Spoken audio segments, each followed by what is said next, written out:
최근 대학가에서 홍역과 결핵 환자가 집단으로 발생해 보건당국이 비상이 걸렸습니다.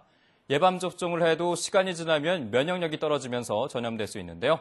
홍역과 결핵의 원인부터 예방법까지 전문가와 함께 알아보겠습니다. 질병관리본부 예방접종관리과 박욱 과장 전화로 연결되어 있습니다.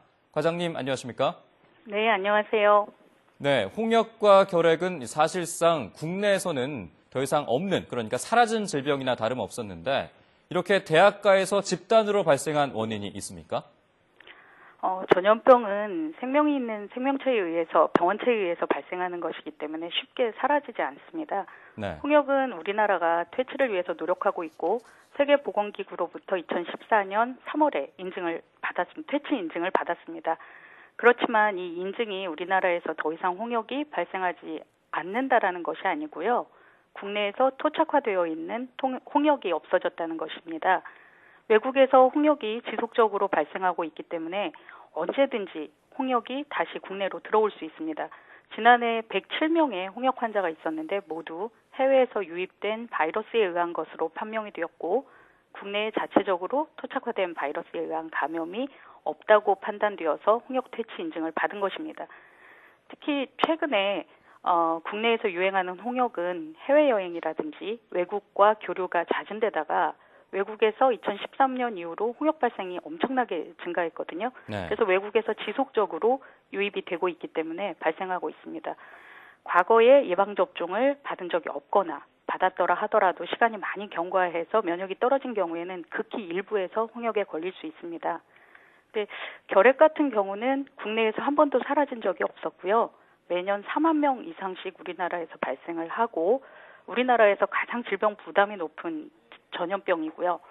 보통은 60대 이상 고령층에서 가장 발병률이 높고 10대 후반과 20대에 두 번째로 발병이 많은 질환으로 중고생이나 대학생들에서 원래 많이 발생합니다. 그래서 이들에서 관리가 무엇보다도 중요한 그런 전염병이죠. 네, 말씀하신 대로 홍역과 결핵 모두 약간의 면역력이 떨어졌을 때 걸리기 쉽다고 얘기하셨는데 현재까지 파악된 환자의 수는 어느 정도 규모인가요? 홍역의 경우는 현재 서울 소재 대학에서 11명의 환자가 확진이 되었고 지금 이제 추가 역학조사를 하면서 환자가 조금 더 증가할 것으로 그렇게 예상이 되고 있습니다. 또 결핵은 부산 소재 대학에서 14명의 환자가 확인된 상태입니다. 네, 홍역과 결핵, 특히 전염성이 대단히 강한 질환으로 알려져 있는데 감염되면은 어떤 증상이 나타나는지 또 어떻게 치료를 해야 되는지 말씀을 해주시죠. 네, 홍역은 감염되면 처음에 열이 나고 기침, 콧물, 결막염 같은 이런 감기 비슷한 증상이 나타나는데요.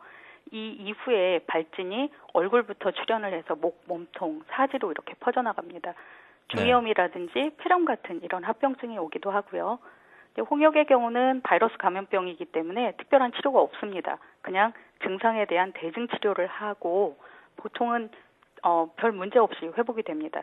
특히 최근 홍역은 이제 과거에 예방접종을 받았는데도 극히 일부에서 감염이 될 수 있고 이런 경우는 굉장히 약한 증상을 보이고 합병증도 거의 보이지 않습니다.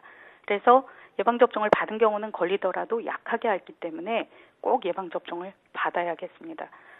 결핵 같은 경우는 감염이 되면 기침, 발열, 체중 감소 이런 증상들이 나타나는데요. 네. 특히 2주 이상 이렇게 기침이 지속된다면 결핵을 의심해 보아야 하고요.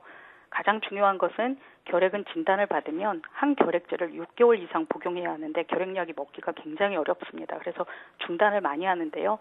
한번 시작하면 꼭 완치될 때까지 먹어야 되고 그래야지 약제 내성 결핵 출현을 막을 수 있습니다. 네, 말씀하신 대로 두 질환 모두 약간의 감기 증세와 비슷해서 발견되기가 쉽지 않은데 무엇보다 집단 유행으로 번지지 않도록 막는 것이 급선무일 것 같습니다. 이를 위한 대응책이 어떻게 되죠? 모든 전염병이 똑같은데요. 홍역이나 결핵이나 환자가 확인이 되면 감염기 동안은 격리를 해야지 남한테 전파를 안 시킵니다. 홍역은 발진 출혈 5일까지 감염력이 있고 결핵은 보통 약을 먹기 시작하면 14일까지 전염력이 있습니다. 그래서 이 기간 동안은 반드시 환자를 격리를 하고 또 감염이 가능한 기간 동안 접촉한 사람들을 파악해서 이들에서 환자가 발생하지 않는지를 모니터합니다.